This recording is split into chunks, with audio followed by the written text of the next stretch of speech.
Assalamualaikum adab. I am Dr. Nizamuddin Qasmi. I am a sexual disorders and infertility specialist working here at Saira Healthcare and Hijama Center, Barabanki Uttar Pradesh. आज की इस video में हम बात करने वाले हैं ऐसे लोगों के बारे में कि जिनके टेस्टिकल्स एक ही होते हैं, है ना, यानी कि दो टेस्टिस में से एक ही टेस्टिस उनके अंदर बचता है। अभी हम आगे आप लोगों को बताएंगे कि वो कौन कौन सी सिचुएशन और कैसी कैसी सूरतें होती हैं कि जिनमें कोई शख्स का एक ही टेस्टिस बचता है और दूसरा ख़त्म हो जाता है ना। लेकिन आज के इस वीडियो में जो असल मकसद है हमारा आप लोगों को बताने का कि ऐसे लोग कि जिनके पास सिर्फ एक टेस्टिस है ना, एक खुशिया या अंडकोश कह लीजिए, उसी के ऊपर वो डिपेंड हैं, दूसरा उनके पास नहीं है। तो क्या ऐसी सिचुएशन में ऐसे लोगों में सेक्सुअल डिसऑर्डर्स होते हैं? क्या ऐसे लोगों में इनफर्टिलिटी होती है या फिर इससे कोई फ़र्क पड़ता नहीं है? ये सारी चीज़ें आज के इस वीडियो में हम कवर करने की कोशिश करेंगे। इससे पहले कि हम बात करें कि टेस्टिकल्स के होने ना होने से क्या फ़र्क पड़ता है, पहले हम बात करते हैं कि ऐसी सिचुएशन लोगों में होती क्यों है। तो देखिए, कुछ चीज़ें हैं जो हम आप लोगों को बताना चाहते हैं कि जिस वजह से आपके अंदर इस तरह की सिचुएशन डेवलप होती हैं। वो क्या क्या? फॉर एग्ज़ाम्पल, एक शख्स पैदा हुआ, है ना, जब पैदा हुआ तभी से उसके अंदर एक टेस्टिस है और एक टेस्टिस नहीं है। ये किसी भी साइड में हो सकता है। ऐसा हो सकता है कि राइट टेस्टिस आपके अंदर हो, लेफ़्ट ना हो, लेफ़्ट टेस्टिस आपके अंदर हो, राइट ना हो, ऐसा हो सकता है। तो अगर ऐसी सिचुएशन है तो ये पैदाइशी तौर पे होता है। बहुत मर्तबा ऐसा होता है कि आप पैदा होते हैं दोनों ही टेस्टिस के साथ, है ना, लेकिन आप लोगों को पता है कि जब आदमी पैदा होता है तो उसके टेस्टिस जो होते हैं लोअर एब्डोमेन में रहते हैं। बाद में वो जो है खींच करके, बाद में जो है खिसक करके वो आपके स्क्रोटम में आ जाते हैं, जिसको हम लोग डिसेंड करना बोलते हैं, है ना। तो अगर कुछ पेशेंट में ऐसा होता है कि दोनों ही टेस्टिस ऊपर पेट में ही रहते हैं, नीचे आ नहीं पाते हैं, जिसे हम लोग अनडिसेंडेड टेस्टिस के नाम से जानते हैं। कुछ लोगों में ऐसा होता है कि एक तो नीचे आ जाता है खुद ब खुद, बट दूसरा नहीं आ पाता है, दूसरा ऊपर ही रहता है ना। इसको भी हम लोग सिंगल अनडिसेंडेड टेस्टिस के नाम से जानते हैं। तो ऐसी सिचुएशन भी हो सकती है ना। कुछ पेशेंट ऐसे हैं कि पैदा होते हैं दोनों टेस्टिस के साथ, लेकिन बाद में और उनके टेस्टिस जो है वो डिसेंडेड भी होते हैं, दोनों स्क्रोटम में होते हैं, लेकिन फिर अचानक से एक टेस्टिस उनका गायब हो जाता है। ऐसा भी होता है। ये कोई जादू नहीं होता है, बल्कि क्या होता है, टेस्टिकुलर एट्रोफी का एक कॉन्सेप्ट है। टेस्टिकुलर एट्रोफी जो साइज़ होता है वो किसी न किसी वजह से उनका श्रिंक होता रहता है, छोटा होता रहता है, छोटा होते होते होते होते लास्ट में बिल्कुल वो ख़त्म हो जाता है। जब आप अल्ट्रासाउंड कराते हैं, MRI कराते हैं, तो कंफर्म होता है कि एक टेस्टिस आपका दिख ही नहीं रहा है। ये सिचुएशन होती है।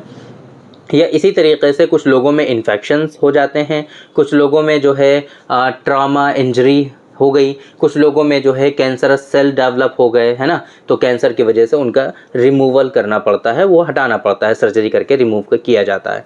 तो ये सिचुएशन होती है। कुछ लोगों में जैसे कि अनडिसेंडेड टेस्टिस हैं, उनको नीचे करने के लिए, है ना, स्क्रोटम में लाने के लिए सर्जरी परफॉर्म की गई, पता चला एक टेस्टिस तो ख़राब ही हो गया, तो एक निकाल दिया गया, दूसरा सही था, उसको डिसेंड कर दिया गया। ऐसी सिचुएशन भी होती है। तो ये तमाम की तमाम सूरतें हैं कि जिसमें किसी शख्स के अंदर एक ही टेस्टिस रहता है। एक जो है इसमें और होता है, एक सिंड्रोम होता है, उसमें भी यही है कि पैदा आदमी दोनों टेस्टिस के साथ होता है, लेकिन धीरे धीरे एक टेस्टिस जो होता है वो डिसअपियर हो जाता है। एक सिंड्रोम का नाम दिया जाता है। हालांकि ये टेस्टिकुलर एट्रोफी की तरह ही होता है बिल्कुल, जिस तरीके से एट्रोफी होती है, चोट लगती है या फिर कोई और वेस्कुलरिटी के ना प्रॉपर ना होने की वजह से या किसी दूसरे रीज़न की वजह से आपके अंदर जो टेस्टिस का साइज़ होता है वो धीरे धीरे करके वो छोटा होता चला जाता है ना। तो सेम ऐसे ही ये एक सिंड्रोम भी होता है। ये आपकी समझ में आ गया होपफुली कि किस तरीके से किसी शख्स के अंदर सिंगल टेस्टिस हो सकता है। अब बात करते हैं कि क्या इसकी वजह से आपके अंदर कोई परेशानी होती है। तो देखिए, जनरली ऐसा देखा गया है प्रैक्टिस में कि जिन लोगों के अंदर एक टेस्टिस भी होता है तो उनके अंदर जो sexual stamina, sexual energy, sexual power जितनी भी होती हैं वो सारी की सारी स्टेबल रहती हैं। वो उन लोगों के अंदर ना ही सेक्सुअल इंटरकोर्स में कोई प्रॉब्लम होती है, ना ही उनको इजैकुलेशन के अंदर कोई प्रॉब्लम होती है, और आम तौर पे ऐसा देखा गया है कि उनको फर्टिलिटी से रिलेटेड भी कोई इश्यूज़ होते नहीं हैं। अगर आपका एक टेस्टिस भी प्रॉपरली फंक्शन कर रहा है तो देखिए, बहुत ज़्यादा फ़र्क पड़ता नहीं है, एक टेस्टिस हो या दोनों हो। एक टेस्टिस से भी आप जो है एक टेस्टिस भी इतना ज़्यादा आपका कैपेबल होता है कि जितना आपकी बॉडी में रिक्वायर्ड है टेस्टोस्टेरॉन, उसका प्रॉपरली वो प्रोडक्शन कर सकता है, स्पर्मेटोजेनेसिस प्रॉपरली होता है, तो फिर कोई फ़र्क पड़ता नहीं है। आपने देखा होगा कि बहुत सारे पेशेंट ऐसे होते हैं कि जिनको दोनों टेस्टिस होते हैं, टेस्टिकुलर एट्रोफी भी नहीं होती, नॉर्मल टेस्टिस होते हैं, दोनों टेस्टिस होते हैं, लेकिन उसके बावजूद भी उनके अंदर बहुत सारे सेक्सुअल डिसऑर्डर्स होते हैं। तो ये इस चीज़ का दारोमदार टेस्टिस पर है ही नहीं। ये आज के इस वीडियो का मकसद ही हमारा ये बताने का है आप लोगों को, क्योंकि बहुत सारे पेशेंट हमसे बार बार क्वेश्चन करते हैं, बहुत सारे पेशेंट इस तरह के हमारे पास विजिट करते हैं सिर्फ इस परेशानी को लेकर के कि मेरा टेस्टिस एक है और मुझे कोई परेशानी नहीं है। तो क्या हमें परेशान होने की ज़रूरत है? तो आप लोग इस बात को बिल्कुल क्लियरली समझ लीजिए कि ऐसी सिचुएशन अगर आपकी है और एक ही टेस्टिस है, वो किसी भी वजह से एक टेस्टिस आपके अंदर हो, जितनी भी हमने आपको सूरतें बताई हैं उनमें से किसी भी वजह से आपके अंदर एक टेस्टिस है, बट शर्त ये है कि दूसरा टेस्टिस जो है आपका वो नॉर्मल फंक्शन कर रहा हो, नॉर्मल फंक्शनिंग उसकी जारी हो और वो जो है प्रॉपरली वर्क कर रहा हो, जिसके नतीजे में आपके अंदर जो टेस्टोस्टेरोन है वो प्रॉपर प्रोड्यूस हो रहा हो, स्पर्मेटोजेनेसिस प्रॉपरली हो रहा हो, तो फिर अब आपकी सेक्सुअल लाइफ में ही ना तो सेक्सुअल लाइफ में कोई परेशानी होगी और ना ही आपके अंदर इनफर्टिलिटी होगी। आप अगर आप बेबी प्लान करेंगे तो बेबी भी हो जाएगा, है ना। तो इससे कोई फ़र्क नहीं पड़ता है। उम्मीद करते हैं कि आप लोगों को आज की इस वीडियो से फ़ायदा हुआ होगा और जो इन्फॉर्मेशन हमने आप लोगों को देने की कोशिश की है ये आपकी समझ में आ गई होगी। देखिए, अगर एक टेस्टिस है और आप इसको लेकर के परेशान हैं और आपके अंदर कुछ डिसऑर्डर्स हो भी रहे हैं, कोई परेशानी हो भी रही है, कोई सिम्टम्स आ भी रहे हैं इस तरह के, तो आपको अपने नियरेस्ट अच्छे डॉक्टर से कंसल्ट ज़रूर कर लेना चाहिए। हो सकता है आपके अंदर कुछ इश्यूज़ हो रहे हों, ज़रूरी नहीं है कि वो सिर्फ टेस्टिकल्स की वजह से हो रहे हों, है ना, मोनोर्किज्म की वजह से ही सिर्फ आपके अंदर हो रहे हों। हो सकता है उसके पीछे के रीज़न्स कुछ और हों। आप ये सोचें कि नहीं, डॉक्टर साहब की वीडियो मैंने देखी थी और डॉक्टर साहब ने ये बताया था कि एक टेस्टिस है तब भी वो नॉर्मल काम करता है और कोई परेशानी नहीं होती है, और आप इस चीज़ को मानते रहें और जो है अपनी जो है हालत ख़राब कर लें।